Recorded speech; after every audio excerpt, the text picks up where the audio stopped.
Welcome to our channel. Today we how to verify dividend yield with AT&T step by step clearly.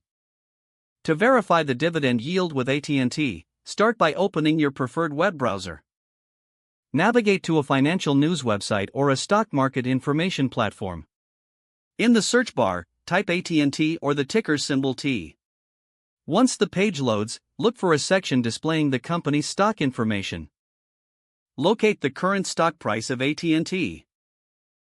Next, find the most recent annual dividend payment declared by the company. This information is often listed in the company's profile or financial statistics section. Now, take note of the dividend amount, usually stated as an annual figure. To calculate the dividend yield, use the formula, dividend yield equals annual dividend divided by current stock price. Plug in the dividend amount and the current stock price into the formula. Perform the calculation to find the dividend yield percentage.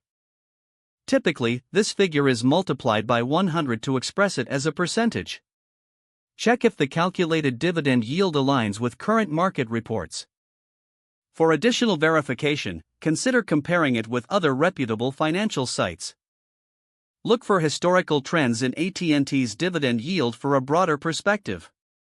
This can provide insights into the company's past performance and stability in dividends.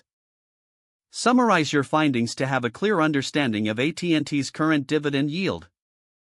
Stay informed about any upcoming dividend announcements or changes. If the page does not load, refresh the browser or try again in a private or incognito window. Make sure you are using the correct email address, then retype it carefully to avoid small typos. If your password is not accepted, use the reset option and create a new strong password you can remember. Check your spam folder for verification or security emails, then complete any requested confirmation steps. Enable two-factor authentication if available to improve account security and reduce unauthorized access risk. After signing in, review your profile details so your contact information and settings are accurate and current.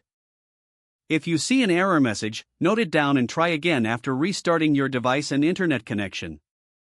Log out when you finish, especially on shared devices, to keep your account and payment information secure.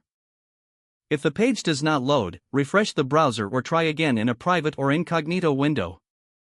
Make sure you are using the correct email address, then retype it carefully to avoid small typos. If your password is not accepted, use the reset option and create a new strong password you can remember. Don't forget to like this video and subscribe to our channel for more step-by-step tech guides.